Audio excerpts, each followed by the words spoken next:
Let's see here. About to go live. 5, 4, 3, 2, and 1.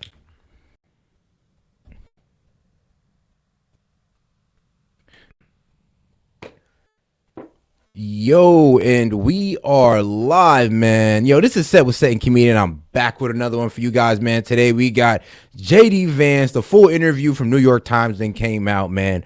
We got Trump joining the Hispanics just like Kamala Harris did, except without a teleprompter. Then we got some more stuff from Trump and Vance, man. It's going to be a good one tonight. Let's get right into it, guys. Man, y'all know the vibes. Like the video on the way in, man. W stream, W chat. Let's do it. Hey. We will. Senator Vance, thank you so much for doing this. I appreciate your time. Thank you. Before we get into policy, I do want to sort of ask you a few questions about how you got here. Sure. And your worldview a little bit. You know, one of the things that many people said to me in advance of this interview is which JD Vance is going to show up. And I think that speaks to sort of this persistent question that people have about you, which is they saw you on the debate stage and you seemed more empathetic, more moderate. And then there's the JD. That's a funny assertion when we literally have a candidate in the race known as Chameleon. Right, Camala the Chameleon. And then he turn over and be like, so what JD Vance we're going to get today? I'm like, did you just call me fake? Like, God damn. JD Vance we've seen on the campaign trail, the JD Vance we've heard on right-wing podcasts. Jasmine, you can sound Camaro, more grieved, what's going more on, angry. y'all? How would you explain that contrast? Well, isn't that how most people are, right? Sometimes they're frustrated with what's going on in the country. Sometimes they are a little bit more optimistic. Sometimes it's both, right? You're maybe optimistic about the country, about its people, about its resources, about its beauty, but also frustrated by its leadership. And I think it's sort of the nature of being an American in 2024, at least in my political persuasion, is that, you know, you have some, I think, deep and abiding love for this nation. You have a certain, at least I have a certain optimism and hope rooted in my trust and faith in its people, but I'm very frustrated by what's going on with our leadership and some of our public policy. So I think it's just all of these things that, you know, all these things are true at once, and I think that's just how most people are. So you were frustrated at the debate? Well, sometimes I got frustrated, right? I criticized Kamala Harris's immigration policies. I got a little frustrated at the, you know, what I thought was the artificial fact check there. And but again, I mean, that frustration I think coexists with a lot of other feelings too. And I try to sort of, you know, try to show that to everybody. I think that if you watched, you know, a 45-minute JD Vance rally, you would not have been surprised by the debate performance. I think what happens is that if you take a clip out of context from 4 years and that's the only way you've ever been introduced to me, then sure, the debate performance might have been surprising, but I don't think most people were surprised by it. Your own campaign, though, said that you were doing Minnesota nice to sort of throw off Tim Walz, who was expecting perhaps a more combative version of you. So it was a tactic. Well, I mean, look, I guess that's a distinction to me without a difference is, again, sometimes you're, you know, gonna try to discuss the issues of the day. Sometimes you're going to be pushing back a little bit more aggressively. I think what was interesting about how we did the debate is I tried to be conversational with Tim Walz because, to be honest, I don't know Tim Walz that well. I don't have a strong view of him. There's a lot of disagreements I have policy-wise, but my real disagreement is with Kamala Harris, with the way that she's led the country, with some of her views and some of her opinions. And so in some ways I don't know if combative is the right word, but I was certainly disagreeable vis-a-vis Kamala Harris's policies, but I didn't feel this need to sort of go in and light it to Tim Walz. That's just not how I feel about him. Well, why do you think, though, so many people have that thought about you, that they don't know which version of you they're going to get? And, you know, there's been think pieces about this. There's been podcasts about this. People who are trying to understand who you are. Sure. Well, I think a lot of it, I mean, who knows? Basically, word around town is that you're fake and you switch up, but isn't that the same thing for Kamala? So they're just accusing him of what they're doing themselves, pretty much. I don't understand how that's the consensus when JD Vance is fairly new to politics. Like, so them saying, "Oh, what version of JD Vance are we gonna get tonight?" Like, how do y'all even really know this man? Like, I'm like, bro, he just came out of nowhere. He just became Senate as well. Now he's what, running for VP? Like, come on, y'all Like, can't know that much. On VP debate night, he low key had to start the question off by giving a little background information on himself, because like a lot of people don't know a lot about JD Vance. He said, "I'm gonna tell you who I am." But, Exactly. But make sure like the video, guys. It's gonna be a good one. Just double tap that screen, 3 dots up there. Let's go. But my best guess on this is that if you're a New York Times reader or you're broadly center I left, would more so say it's most of what you've read about me has come from some version of something that was planted by a political opponent. Now, let's say I do a 2-hour podcast interview and you see the 45 seconds where I say the most contentious thing that I said in that entire 2-hour interview. But I think if you watch the entire 2-hour interview, you wouldn't be surprised with, you know, what I've said on the debate stage, with what I've said at my rallies, with what I've said during my press conferences and so forth. So I think that it's the nature of political media in 2024 is because you can sort of take a clip and make it go viral on social media, or you can write a news story about that viral clip.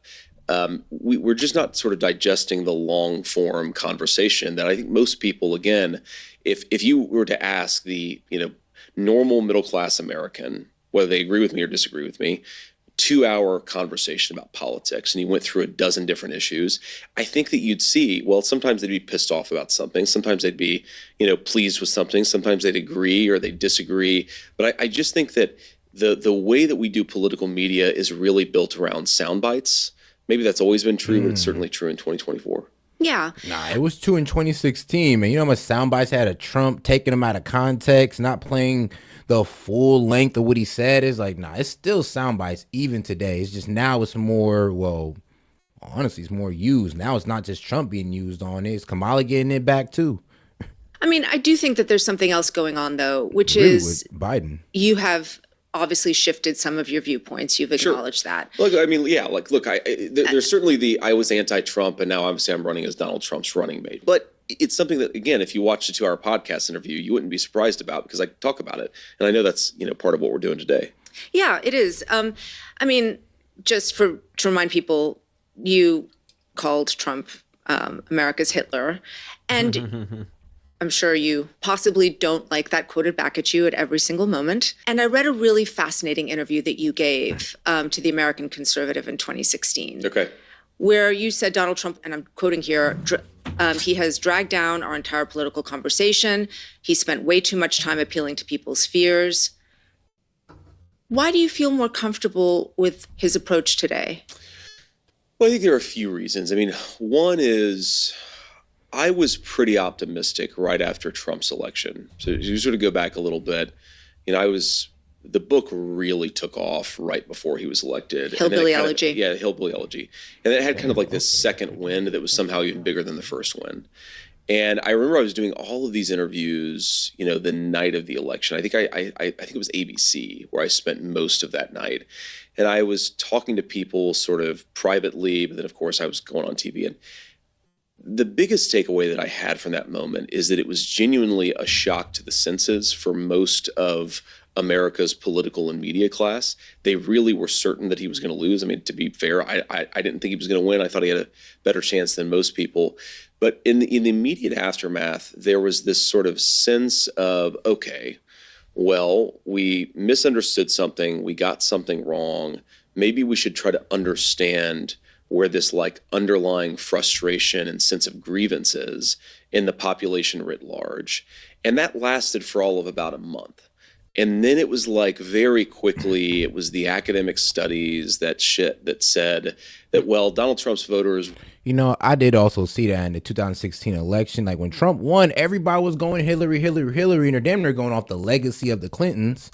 But when Trump won, it kind of showed that, yo, we're tired of these political families. We're tired of them. We're tired of the Bushes, the Clintons, all that. Like we're done. We're not doing it no more. We're trying something new. And I think that's what America told the political system with Trump. We're not motivated by any sort of legitimate concern. Make sure I like the only video. Motivated by racism. And then, of course, the media kind of laundered that in to the mainstream discourse. And then, of course, there was the Russia cycle where it was, well, the only reason Donald Trump won is because he was like, you know, collaborating with Vladimir Putin, which, you know, even when I was anti-Trump, I thought that narrative was absurd. Tired ass narrative. And I guess that what I slowly learned is that narrative to the if you believe the American political culture, is fundamentally healthy but maybe biased towards the left, then Donald Trump is not the right solution to that problem. If, as I slowly developed a viewpoint, that the American political culture was like deeply diseased and the American media conversation had become so deranged that it couldn't even process the frustrations of a large share, maybe even a close to majority of the country, then when you say, well, I don't like Donald Trump's language, well, Donald Trump's language actually maybe makes a whole lot more sense if you assume that the institutions are much more corrupted than they were before. So the point that I got to was, if Donald Trump didn't talk like this, and if Donald Trump wasn't going directly at the institutions, then he wouldn't be able to get anything done. And most importantly, he wouldn't be able to illustrate how broken the American political and media culture is right now. And so what I saw in 2016 as a fault of Donald Trump's, by 2018, 2019, I very much saw as an advantage. It's interesting. So what I'm hearing you say is that in 2016, you felt that the divisiveness and the language was a symptom of perhaps a problem with Donald Trump. And by 2018, you saw it as the solution to the problem? I put it slightly differently. I think that in 2016, I saw the divisiveness in American politics as at least partly Donald Trump's fault. And by 2018, 2019, I saw that divisiveness as the fault of an American political and media culture that couldn't even pay attention to its own citizens. And Donald Trump was not And I agree. driving. I agree to that. I think everybody kind of got caught up in the whirlwind of the media game, the media mind game, the media narrative that Trump was so divisive. It's what he says. It's what his rhetoric is. And when you kind of examine it, when you kind of zoom in a little bit, it wasn't really what Trump was saying. It was how the media would spin it. Yeah. That's where the whole term fake news came from. And it was low-key and it was like, bro, it's like the fake news are trying to get us to ignore people that Trump was highlighting. Like the people that Trump was highlighting, the working class, veterans and all that, those are the same people that America was forgetting about, that the Democrats were just rolling over, and Trump brought it to light. And what they do, instead of just giving him his kudos, they was like, let's just shame his name. And anytime there's any outrage towards us, we'll just flip it and say it's Donald Trump's fault. It's his fault. It's his fault. Even as like the Biden administration was failing, they was finding ways to blame Trump. I look at it like this. Think about the most notable example of that when he said there's good people on both sides. What he was referring to was people who showed up to protest from the left and the right. What the media spent it to look like is he was somehow endorsing white nationalists or neo-Nazis. But again, once you play the full clip out, remove the media bias, he literally said, like, I ain't gonna lie, bro, people that showed up on the left, they was good people. People that showed up on the right, they was good people. I ain't talking about the radicals. I ain't talking about the white nationalists. I ain't talking about the Antifa agitators. I'm just talking about American citizens who represent both sides of politics that showed up to let their voices be heard. But again, it's just the media narrative, how they spun it, and what they really got the masses to believe, which is that he was a divisive, incendiary type of character. But, I mean, and once you kind of take away the TDS, you kind of see that, the government just been putting that in your head to just ignore it, so you can ignore the BS they're doing. The divisiveness, he was merely responding to it and giving voice to a group of people who had been completely ignored. And he was doing it in a way that really did poke his eye at that diseased media culture. And I think Donald Trump is, not just, I put it this way, I don't know that anybody else in 2016 possibly could have done what Trump did. And I think his rhetoric actually was a necessary part of it. I mean, one of the reasons I am focusing in on this initially, which sort of J.D. Vance comes out, is because earlier this year, the Times published a series of email and text exchanges from 2014 to 2017 between you and your Yale Law School friend, Sophia Nelson, who is transgender. And that friendship eventually ended in her telling, because of your support for a ban on gender-affirming care for minors in Arkansas. Huh? The tone of that early correspondence was respectful. It was. Hold on. You're telling me Vance had a transgender friend. They fell out because, I'm not supporting gender-affirming care on minors, which means I'm not out for, convincing little boys that they're girls and convincing little girls that they're boys. I'm not with that.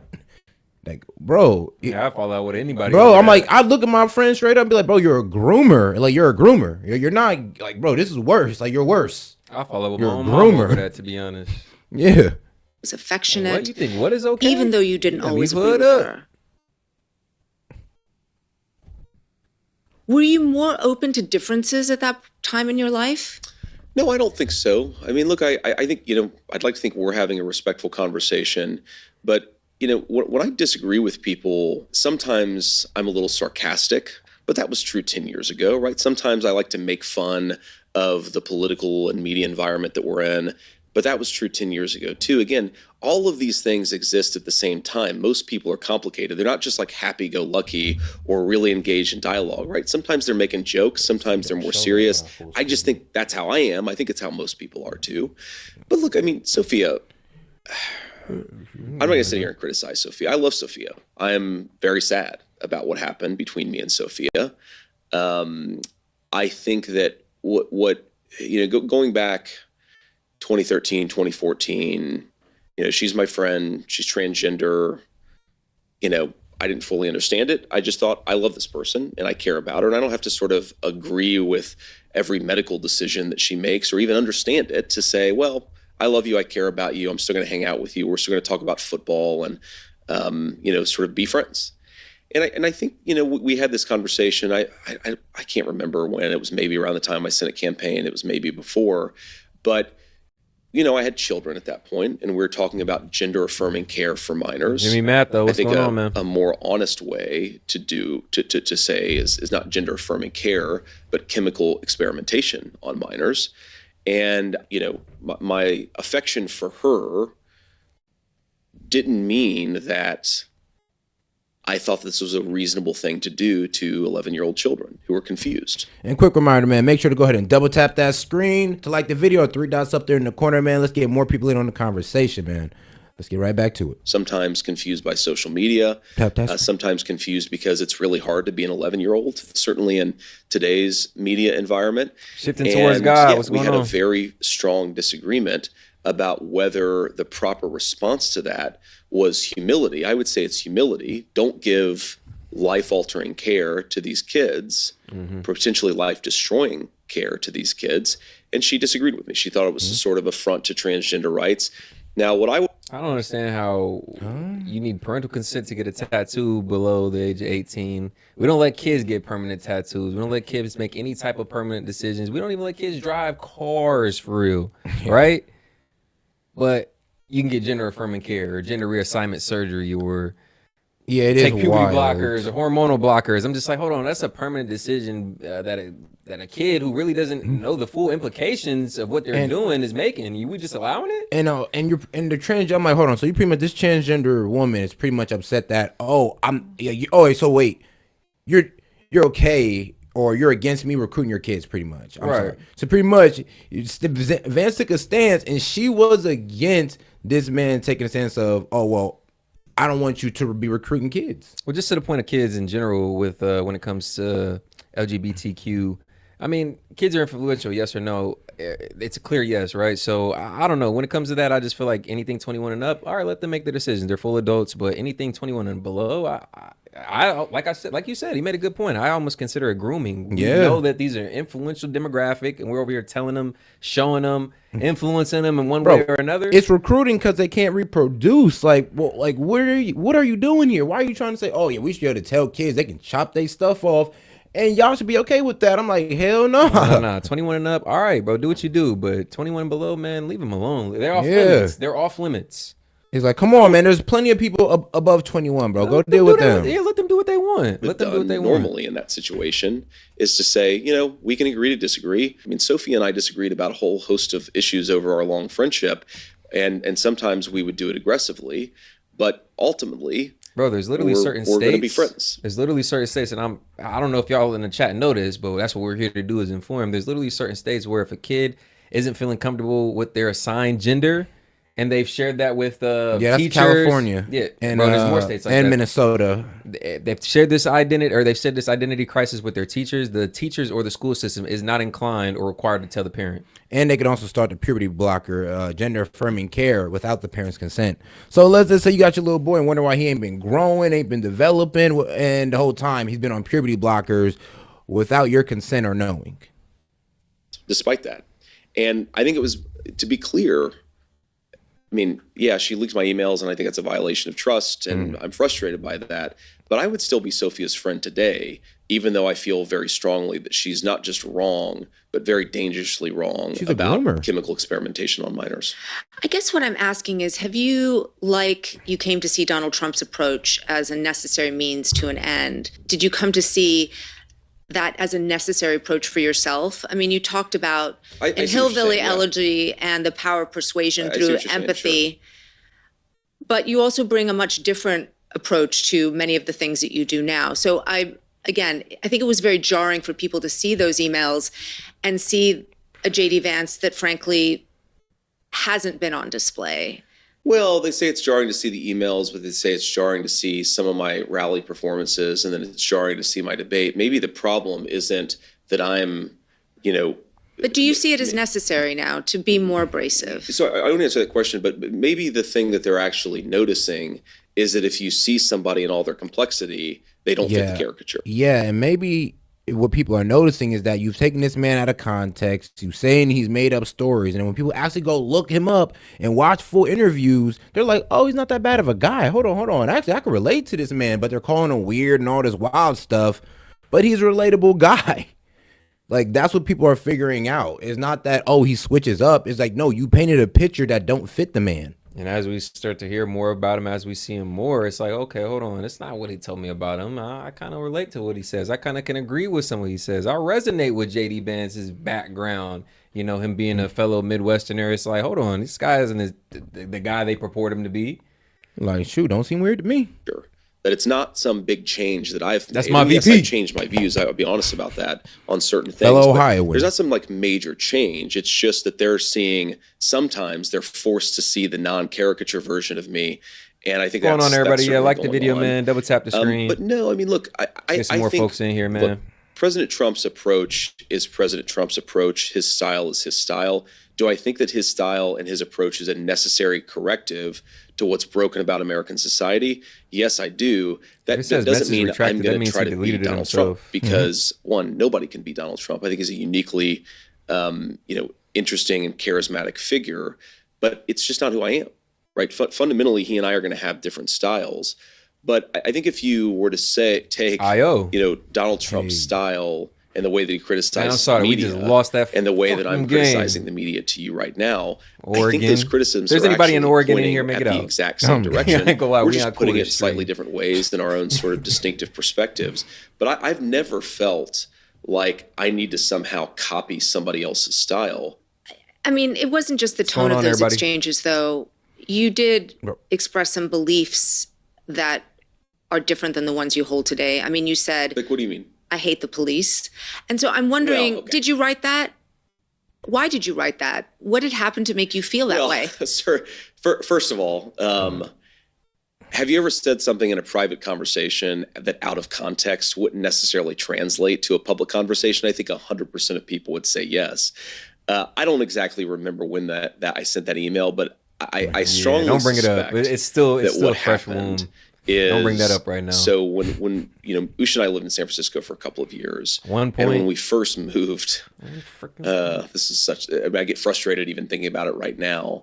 When we first moved, there was a break-in in the car that I had, and it was stupid. I shouldn't have left her suitcase in the car to begin with, but I did, and it had a ton of completely priceless things. I'm not talking about priceless as in we paid a lot of money, but the necklace her grandmother gave her that she bought in India, that she gave her on the morning of our wedding, things like that were stolen.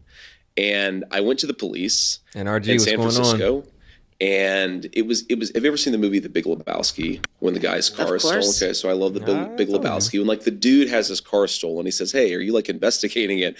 And the cop kind of chuckles and says, "Yeah, we got a couple detectives down at the crime lab." That was kind of the response that I got to, "Are you guys going to try to recover this stuff?" I was frustrated at the police. I fired off a frustrated email to a friend. And again, this is why I think it's like a violation of trust is, do I think that that is at all representative of my views of the police? Do I think it was representative of my views of the police writ large in 2016 or 2014 or whenever I sent that email? Hold on. That's effed up. So taking a very like personal moment, like, dog, if somebody stole my girl's stuff and we're talking about just valuable stuff in there, I'm through the roof. I'm doing everything to try to get it back. And of course I'm gonna be upset with the police. I'm gonna be like, bro, what the fuck? My girl over here crying about stuff I can't replace. Like, bro, what the hell going on? You're telling me you released an email from a very vulnerable time like that? And then they're gonna use it in this interview? Wild. Hey man, the political game is savagery. Is it savagery? It's not. You send something to a friend. Hey, I'm pissed off about this. I think it's very ridiculous for the media to say, well, JD used to be like a defund the police guy because in a private email I expressed some frustration about a distinctive police officer. Come on. So just to be clear, Senator Vance, the reason we ask about this That's is like saying somebody racist because I went off on one person who just so happened to be black. Yeah. Like, oh, you're a racist. Like, nah, I just hate that nigga. Like, he's just a fucking shitty guy. Like, It's like, what you mean? ain't Like, got shit to do with his bro. skin color. Ain't got shit to do with his occupation. You think JD Vance is defund the police? Man, get the hell out of here. Well, man, bro, in the words of Carmen, bro, black assholes exist. Okay. Oh God.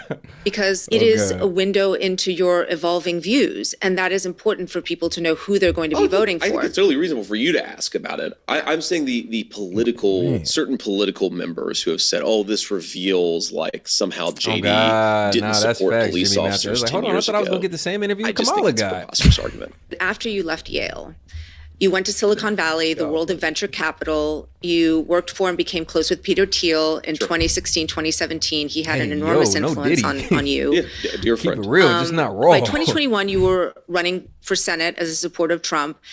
And right in between that, in 2019, you converted to Catholicism. Yeah.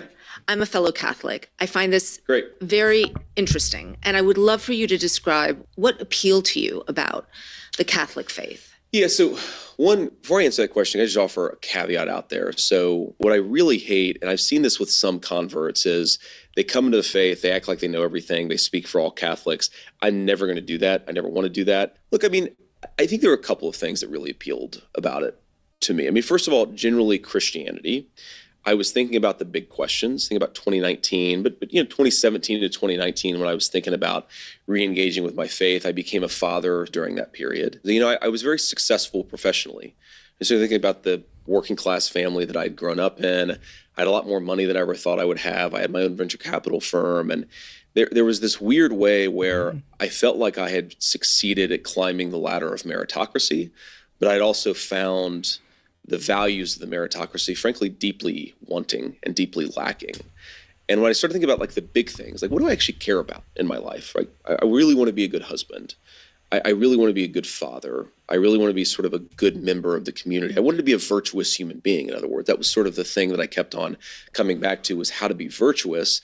And I thought that Christianity that I had discarded as a young man answered the questions about being a virtuous person better than the logic of the American meritocracy. Yeah, you better practice them 7 virtues, man. That's one of the main reasons I like Christianity, was the 7 virtues and the 7 deadly sins. And I feel like, bro, if you can just like always equate your action or relate your actions to these virtues, and then you can always relate your mistakes to these 7 deadly sins, you can low-key see like where you effed up in life, or you can low-key honestly fix your life a lot easier.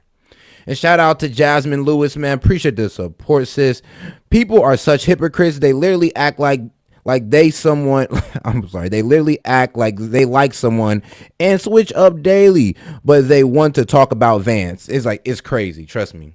I felt the same thing with Oprah. I was like, bro, you and Trump was buddy. Bro, Trump said, you know what, man, Oprah, if I run as president, you be my VP. And now all of a sudden, oh, Trump, he's this villain. Oh, I hate him and all that. I'm like, what's going on? Y'all used to be buddy. Appreciate that super chat, Jasmine. First one of the show. Yeah, appreciate it. Marco. And then, that sort of led me on a journey of, okay, well, I'm going to be a Christian again. What church do I actually want to raise my children in? What church do I want to be a participant of? And I just kept coming back for very personal reasons. Friends of mine who I thought, were just good people. Not all of them, but a lot of them were Catholics, and I talked to them about their faith and about what appealed to them about their faith. And that eventually led me to getting baptized in 2019. And the other thing I'll say about it is, Usha was raised in kind of a Hindu household, but not especially religious household. And she was like really into it, meaning she thought that like thinking about the question of converting and getting baptized and becoming a Christian, she thought that they were good for me, like in sort of a good for your soul kind of way.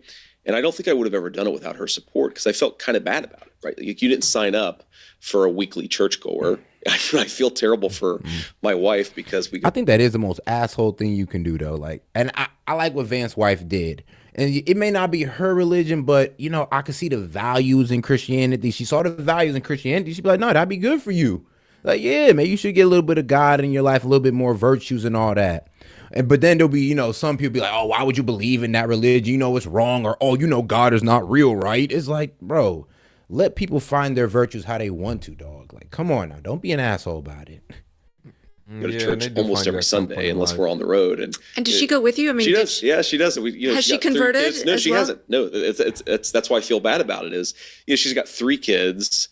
Obviously, I help with the kids, but because I'm kind of the one going to church, she feels like more responsibility to keep the kids quiet in the church. And I felt kind of